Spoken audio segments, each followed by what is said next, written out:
I set my own standards. I take a look in the mirror and I say, do you care if you fail? It takes courage to fail. Swimming more than 100 miles from Cuba to Key West.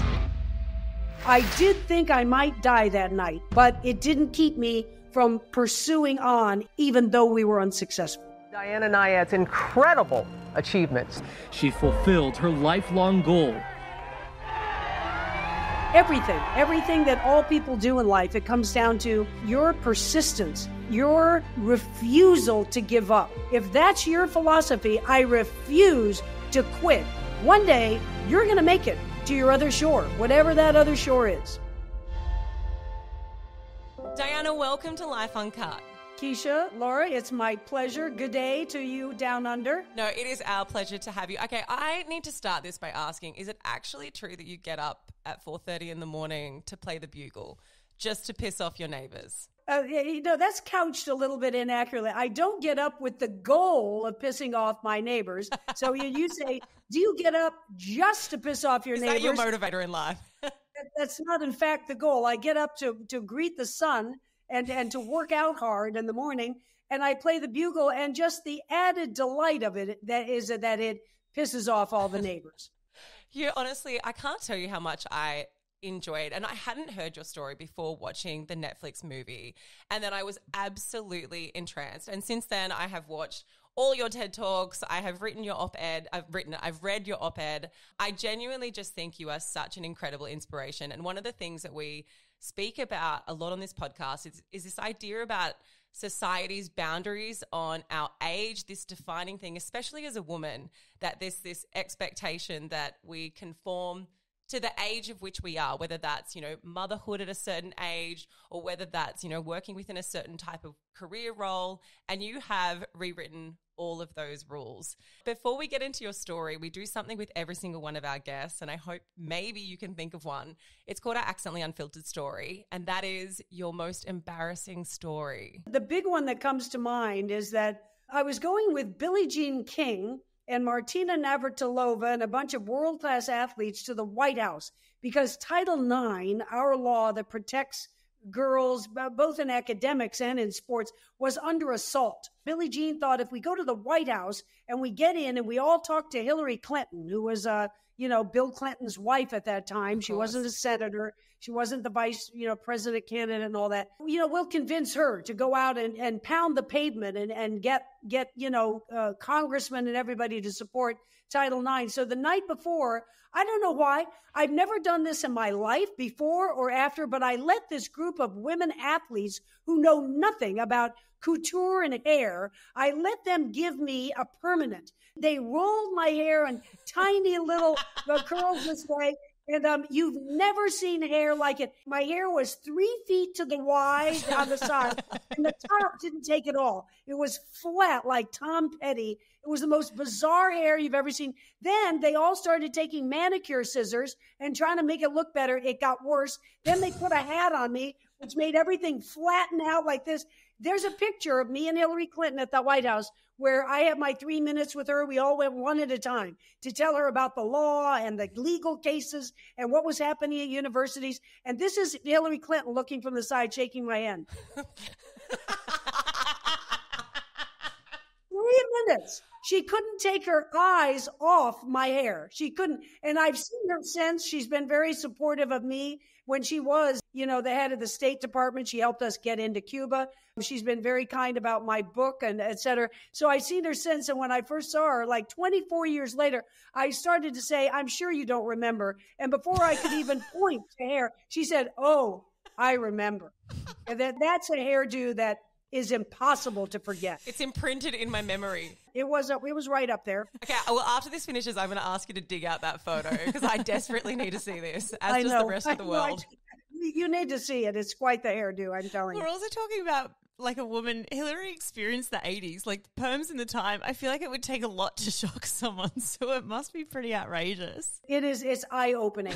Hillary Clinton actually said at the time she's been all over the world into the huts of, Inuit people. She'd never seen hair like that. Diana, I want to get into your swim because it's a journey that started when before you were 28 years old, this incredible swim from Cuba to Florida. What was it about this specific record, this specific feat that drove you to want to complete it? Honestly, it was way before it became something in the world of sports. People had been trying since 1950. I was born in 49, so basically since I was born, good open water swimmers had been trying this crossing.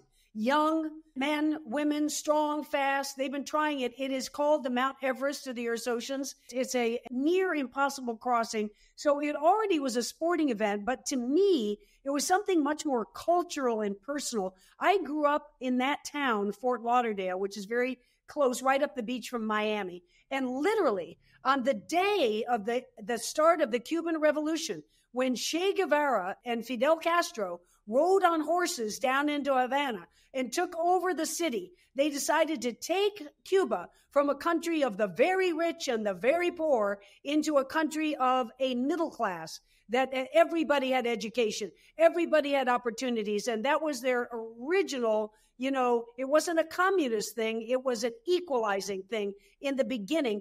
And literally overnight, in 24 hours, Cubans, if they didn't want to live under this new regime, they had 24 hours to leave, to go to the bank and get all the money they could carry, to take their personal possessions, and they came to my hometown. So all of a sudden, I was a little champion swimmer, pool swimmer already at age 9, but already now, Cuba, that we knew very well. My parents had danced salsa in the Hotel Nacional in Cuba. We all knew Cuba very well. But now that island was forbidden. We're not allowed to go there. It's absolutely, a horrible place, and nobody can come here. We can't go there. And I stood on the beach at age 9, and I said, "Mom, where's Cuba? I can't see it." And she was French. She said, "Well, it's just this way. It's just across the horizon there. As a matter of fact, it's so close. It's so close that you little champion swimmer, you could almost swim there." And I'm telling you, at age 9, that phrase went into the back of my imagination. And later, 20 years later, when I was a champion open water swimmer, that is the swim. That's the swim that stuck with me. It wasn't that it was about the sports part. It was about, I want to connect our two countries back together. When I got to meet President Obama, whom I admire terribly, in the White House, after I did the swim, he said, "You just showed us. You just left one shore, and 2 days later, you touched the other shore. You showed us that our two countries can come back together." So we haven't yet, but it was one of the things besides all the personal stuff, one of the reasons I wanted to always do that swim. One of the incredible things about this, though, is that you started this when you were 28, and then there was reasons why you weren't able to complete the swim at that age, and then you abandoned it for so many years. And it wasn't until you were in your almost approaching 60 that you decided you needed to do it again. And I would say that society's expectations would probably have said, "Well, you're 60. I don't think you're going to be able to do this." What was it about that age and that specific challenge that made you want to go back and give it a second, third, fourth, and then fifth shot? Well, there were life experiences that were happening at that time. My mom just died, and she was 82. And even though I've kept in, sort of what you might call superlative fitness shape my whole life, I thought, well, what if it's just genetics? What if I really only have 22 short years to live? And several other things happened at the same time, right about that age, approaching 60. And I'll tell you, you got to get real. When you have big goals. Let's just take an absurd example. Let's say I told you today that I've never played the violin in my life, never picked one up. I don't know how to play it. I don't have any background in any classical music. But if I said to you today, you know what? I'm going to take it up with ferocity. I'm going to get the best teacher in the world. I'm going to practice 8 hours a day. And in 5 years, I'm going to be in the New York Philharmonic Orchestra playing the violin. Well, that's ridiculous. There's no background in it. It's not real. But once you get something that is even touching on reality, and you've got the guts, and you've got the team, and you've got the smarts to pursue it, who is there to tell you you can't? So, as you put it, well, the whole world says this event's probably impossible anyway, but it's certainly going to be impossible for a 60-year-old. And I say, who says?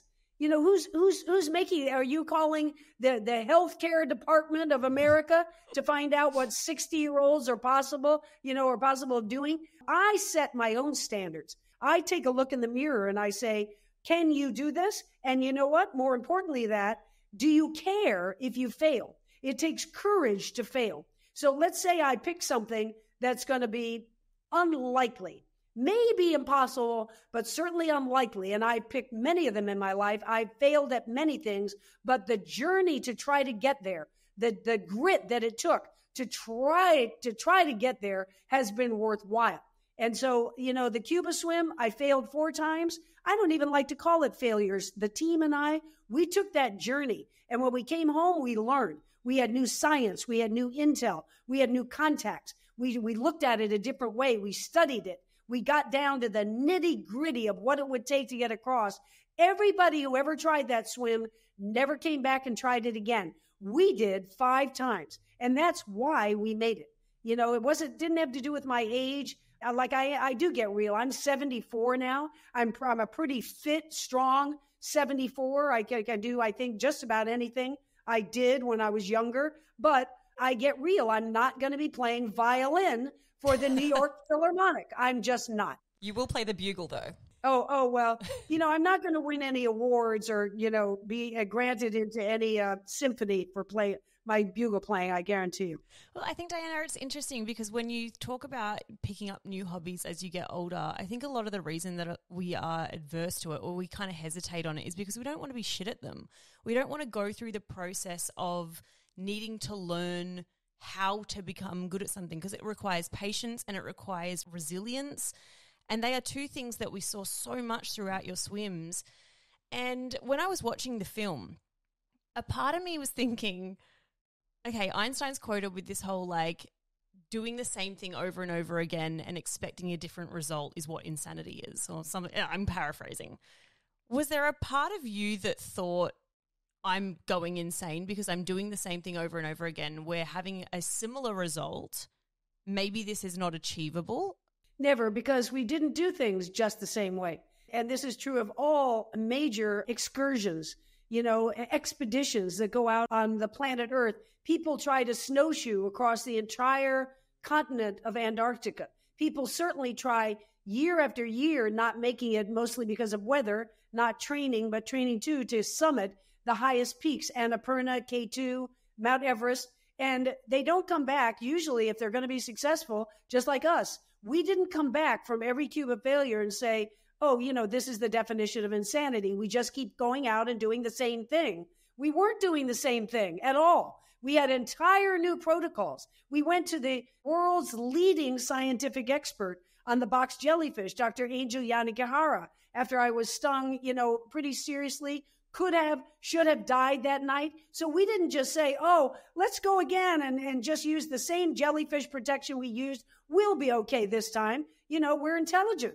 We went and got the world's leading expert and devised a silicone face mask and a suit that was legal to the sport, but had a crosshatch stitching that wouldn't allow the tentacles to penetrate. So we went out with an entirely new sets of science and intelligence and protocols and even new personnel. Every expedition was, ratcheted up in knowledge. Knowledge is power. And every expedition, we went higher and higher in our level of knowledge. And that's why we finally made it on the 5th attempt. You had everything behind you in terms of science, in terms of your team, and that was very, very evident in the way that you speak about how this wasn't just a solo sport. It's not like you got out there, jumped in the water and swam all the way there without having all of the infrastructure around you. But was there ever a point, and you said you could have died, you probably should have died by being hit by a box jellyfish. Was there ever a point in your mind where you thought that was a very real outcome, that you might die trying to do this? You'd be a fool after being stung the way I was stung. That box, it has a tentacle that is no thicker than a strand of human hair.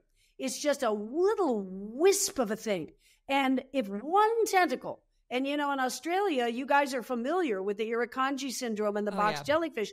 People do die. We saw a reporter in Cairns, standing out in like thigh deep water, and she had her microphone and she said, in her Aussie accent, doing a story on the box jellyfish today. And she started in pretty good, That's a right? terrible accent. You sound South African.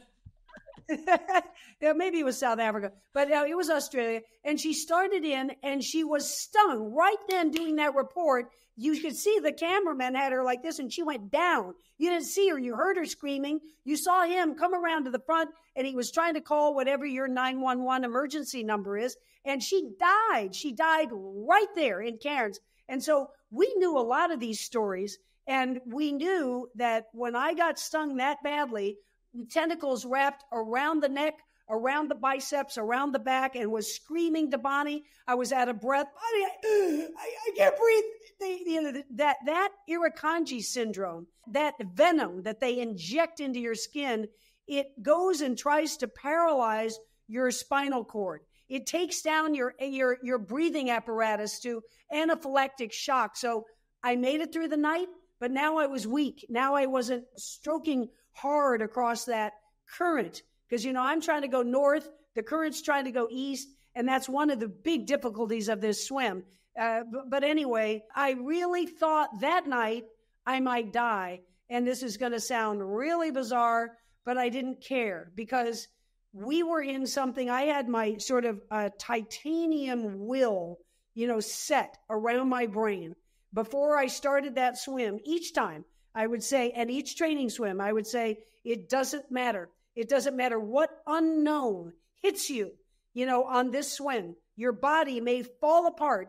You are going to keep the right arm and the left arm coming over again and again. So I did think I might die that night. I thought I might, but it didn't keep me from pursuing on even that night, even though we were unsuccessful. Where does that mental resilience come from? Because for most people, there would have been a time where their mind would have tapped out before their body did.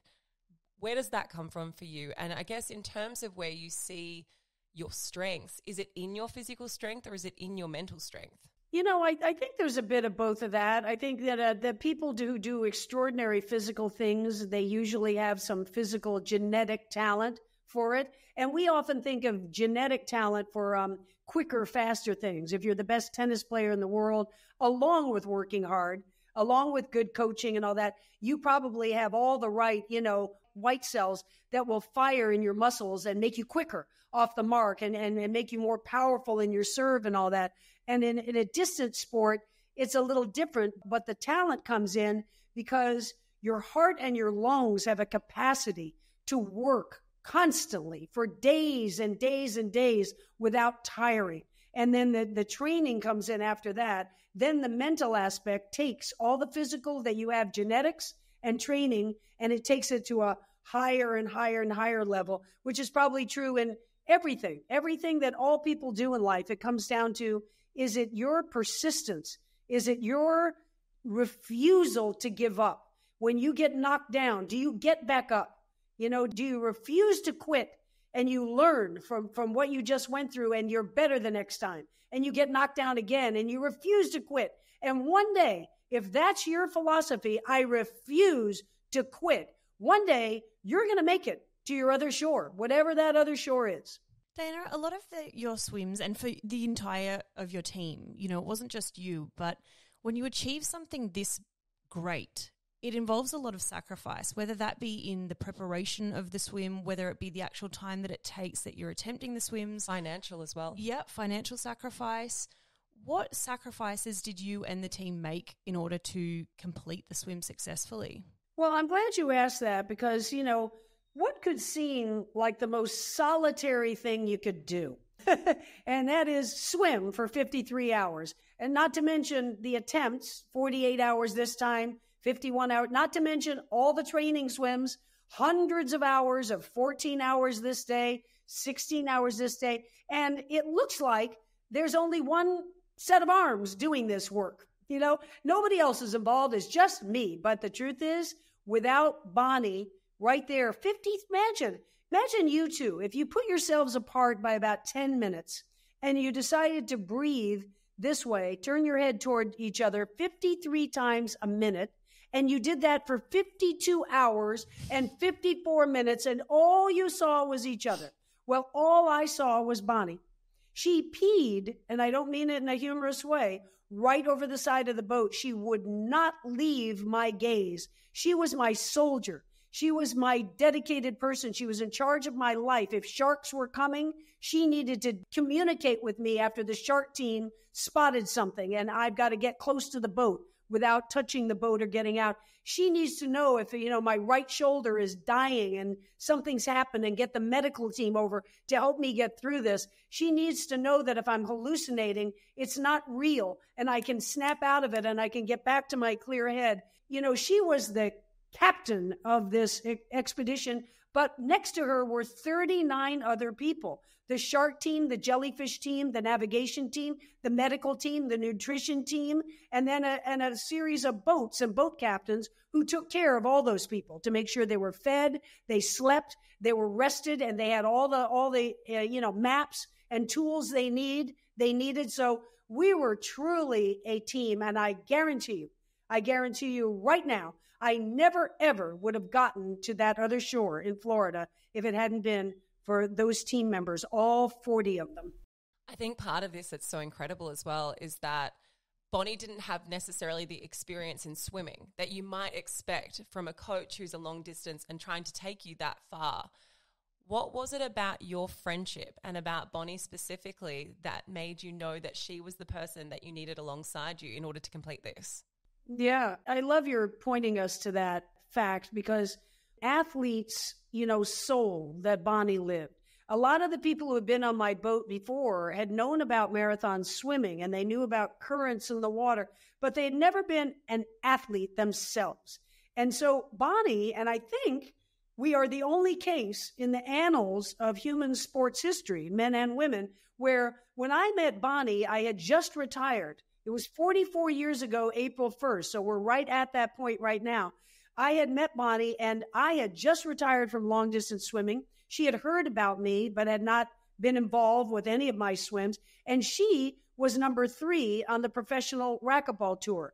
It was very big in the 80s in this country. And, all the athletes, all the good racquetball players had their own contracts, with sneaker companies and racket companies and all that. And I became her coach. She didn't know much about fitness. I became her driving fitness coach, and she was fierce on the court. And then 35 years later, I think it's the only time ever in the history of sports, we flipped positions, and I became the athlete and she became the coach. But I think that spirit of an athlete, that knowing what hard work is, that knowing, she knew me so well, she knew, and all the other coaches I had before, if we decided to do a 14-hour day for training, and it's really me who makes that decision, I know what I need during the year to get ready so that no stone is unturned. And when we're standing in Havana, I can tell that team, I will not be the one who raises my hand in the middle of this and says, I'm tired. I just can't do it. It's too much for me. I don't think you've ever said that in your life, Diana. I don't think that those words are in your vocabulary. I don't know those words, and I promised my team that all the training, so Bonnie knew. Other trainers I had, if we said it's a 14-hour day and we finished and we're 10 minutes short because we already reached the dock, they're tired. They want to get off that boat and go get a shower and a meal. But Bonnie knew that that's not me. If we finished 2 minutes before, at 13 hours and 58 minutes, she knew that I wouldn't be happy. And she'd blow the whistle and say, Diana, swim back out 1 minute. I'll blow the whistle again, and you come in because we're going to get a true 14 hours. Nobody else understood that if you make a little concession, I'm not feeling great today, I'm not going to do that. Then next time you're going to make a little bigger concession. Like, who cares? That's my training schedule. Nobody's there to tell us what we should do. But Bonnie knew that I needed to get 14 full hours if that's what we planned. What is your friendship like now? Well, it's like it's always been. We're all lucky. You guys are young. I don't care what age you are, though. We're lucky if we have parental love, if we have sibling love, if we have dog love, if we have children's love. We're lucky. And a best friend, 44 years now of going through every dog's death, of going through all our parents' deaths together, training together and being disappointed and losing out at certain things together, all of our arguments and getting somewhere and coming back together. It's woven a very rich tapestry of sharing a life with somebody. It has. And I don't think in films you see two women as best friends too much. You see men, they go to war together. They play sports together. They save the apocalypse together, but not two women. Two women are always, supporting the men in their lives in some way. And in this movie, they really allowed us to be just two women, best friend badasses. It was honestly one of the most beautiful parts of the story. And I think we so much in life, we undervalue or we devalue friendships, especially in comparison to, say, romantic relationships or to relationships with our kid. Like, other relationships seem to take priority. But then when you see the love, the support, the adoration and the commitment of a lifelong friendship, I think it was one of the, not just your team successes in what you managed to achieve. That was, for me, one of the absolute standouts in your story. It's really, really beautiful to see. Thank you. I agree. And I think the whole world agrees. We are, I don't exaggerate, we are now hearing from thousands of people around the world, from China, from Chile, from New Zealand, from everywhere. And there are two things that they write in, they email, they write actual letters, they send videos. And the two things they say are, I want to be that unapologetic about chasing my dreams. I want to be that person that Annette Bening plays in that movie. And the second thing they say is, I have a Bonnie. Yeah. Or I want a Bonnie in my life. I want someone who's that dedicated, who's that entwined in every day of one's life. So I tell you, every day I count my lucky stars for my Bonnie. Diana, you wrote an incredible op-ed in the New York Times. And I know this is a bit of a shift, but it's something that I think is so important because not many people ever speak about it because of the shame that is absolutely enshrouded in it. And you spoke very openly, we'll link it in the show notes, around an experience, well, not even experience, about being molested by your coach when you were very young. And I don't want to get into the details of it, but what I want to ask you is, why was it important to you to speak so publicly about this and to be a voice for so many victims who have experienced it themselves? Well, all those words you're using are what, made it important for me to speak out. And the New York Times op-ed was, many years after I'd been out about this story. It happened to me all through my young teenage years by this coach who is dead now, but he is enshrined in the International Swimming Hall of Fame. And I just think that's unjust. There are people in there from Mark Spitz to Michael Phelps who shouldn't have their pictures and their goggles on the same walls as this perpetrator. But we're living in a good old boys regime still, and the Swimming Hall of Fame will not hear of it. They say he was a great man and a great coach, and I wasn't the only one he molested, believe me. It's a series of young girls at that time from my high school. But all those words you're using, like shame and silence, those are the words that truly eat into even a young, strong, happy individual. And I can tell you all these decades later, I'm pretty happy. I'm pretty together. I'm very proud of the life I live. I get to it every day. I go to sleep every night saying, wow, I couldn't have done any more with that day, could I have? But there is an edge. It comes out. It gets triggered every now and then of the shame. There's still an edge. And I think that it's important to have words, to be able to speak out, to speak your truth, because you haven't been believed before. Or even if you've been believed, it hasn't mattered to anybody. I actually want to start, probably it would be a website, but I'd like to start an archive called Safe Harbor. and it would be a place for survivors of sexual abuse to go have their words listened to. They can make videos, they can write things, they can go back in and edit as they evolve through life. Maybe they're involved in court cases. Maybe they've never told family members, and now they have. They can go back to their place in safe harbor and add to their original statements or edit, or they can drop out if they want. But I think that having your words heard and being respected for what you went through is an absolutely crucial move that we need to do in this country and all around the world for survivors of sexual abuse. Diana, having such a painful experience happen from your swimming coach, did it take a love for swimming away? How did you, I'm curious as to how you remained to be in love with a sport when it was intertwined with so many really painful and traumatic memories for you. Well, I can understand that question. It comes from logic, but the truth is the place I felt safest couldn't be touched. The place I felt strongest, I'm good at it. I move through the water, beautifully and with power. That's the place that made me feel safe and alive. So, I didn't want to go. It never occurred to me to go away from the one activity that was helping me at the time. Even though to show up at the pool deck with him on the pool deck, and of course I didn't know about the other girls until many years later.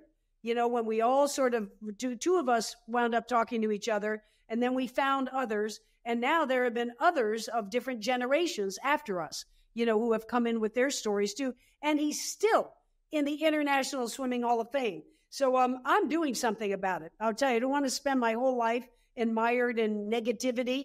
I want to do positive things every day, but I'm doing something about getting him out of the International Swimming Hall of Fame. But I think it's a fair question you ask. Didn't you just want to get away from swimming and never think about it? But it was my safe place. I needed swimming. Diana, before I let you go, I just want to ask one last question, and it pertains to age and the limits that we put on ourselves.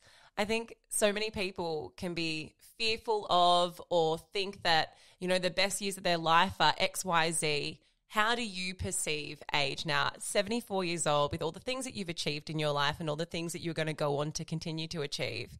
What does it mean to you? I am quite clearly closer to the end of my life than I am to the beginning of my life at 74. I'm pretty darn vital. I've got a lot of energy. I keep a really superlative level of fitness, going all the time. But let's face it, I'm not going to live to 150, am I? So I think the point for me is, and it always has been, I'm nothing special. Nobody is. We're all the same on this earth. Just trying to live the best days we can. But for me, it's sort of unusual for a really young person, a child. I used to be afraid and fixated on how short this life was going to be. It's funny you said that, Diana, because even last night I have a 4-year-old, and she last night was crying from her cot or her bed, and I went into there and I was like, what's going on? And she said, Mummy, I'm so upset because one day you're going to be old and you're going to die. And I was like, you're 4. You got a long time. Yeah, see that? So age 4 already, sort of a macro vision of this life and the fact that we never get to do any day again. So it became imperative to me as a very young person and now as an older person to not worry about what is my age and what have I done with my past? What regrets do I have? What am I going to do with the future? If I take care of this day, if I go to sleep tonight and when my head hits that pillow, if I can say, I made this day meaningful, I made this day worthwhile, I didn't sit around unconsciously and just let hours go by that I can't even remember what I was doing. I'm engaged. I'm engaged with the people of my own personal life, of my community, of my country, of the world at large, and I'm in it. I'm in it full tilt. And the day that I take my last breath, if I can say, you know what? I couldn't do it all. It was too short. Your daughter is right. You're going to get old one day and you're going to die. And your 4-year-old is right about that. But if we can all say at the end, at that last breath, and I'm so much closer to it than you guys, it's hard to relate to, but I can picture it. I can picture getting older and having some limitations as I get older. I can picture dying one day. I want to take that last breath, and I'm going to say, I didn't do it all. I couldn't meet all the people I wanted to meet, couldn't help all the people I wanted to help, couldn't have all the experiences I wanted to have. It went by so darn fast, but at least I can say I lived every waking moment of every day to the ultimate of how I could live it. That's where I am in the quality of it, not like, oh, what can I not do at this age? And frankly, I can't think of anything I can't do at this age. You talk to me in 10 years, 20 years, maybe I'll think of a few things. But right now, I can't think of anything. Diana, you are truly incredible. It is a privilege to talk to you. This is the interview I have been most excited about this year. And in the more condensed time than what we would normally have, I couldn't be genuinely more thrilled with everything that you have given us. Thank you for your honesty. Thank you for your vulnerability. And also just thank you for the lessons around perseverance, resilience, and life. Your joy. Well, Keisha, Laura, I thank you so much. And, I appreciate your being very kind about my time today, but I liked very much the time we spent together. So I hope it works out for your audience as well. Thank you. Actually, we should end this. It's a Friday, so we need to do your Music Friday. It's a Friday here. It's not for you yet. It's our Friday. It's also Good Friday just before Easter. So it's a really special one. Yeah. Well, I've been thinking about tomorrow because I like my little, if nobody else cares about them, I find them very funny. But I was going to, do you know Lionel Richie's Hello? I know Lionel Richie. Sing me a bit. Yeah. I don't know names, but I know songs. La-da-da-da-da by your door. La-da-da-da-da forevermore. So it's a song, it's really about a man who's fallen in love with a blind woman, and he walks by her house and he hopes she's waiting for him, to go by. But I'm not a bad singer, but I'm a really good whistler. So that song has a lot of flats in it, and flats are beautiful for whistling. So I think for tomorrow, I'm going to rehearse on you right now. I won't do the whole song, but it goes a bit like this.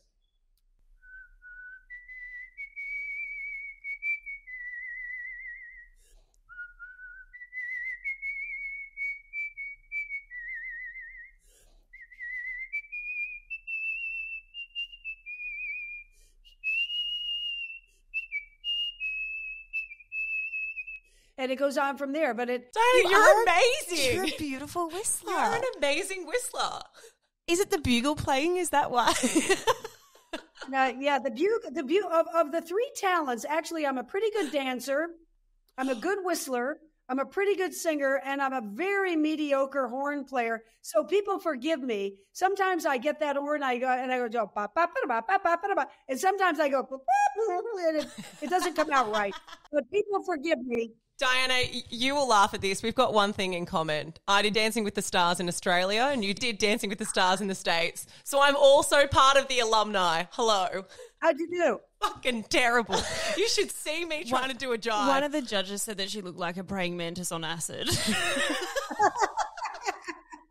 Well, as you probably know, I was kicked off the show quite early in the second week, but I must say that I'm not a bad dancer, and I felt the people who win it, are fantastic. Totally. They're really good. Like, oh gosh, I forget her name right now, but she was the Olympic ice dancer. Oh, of course she was going to be good.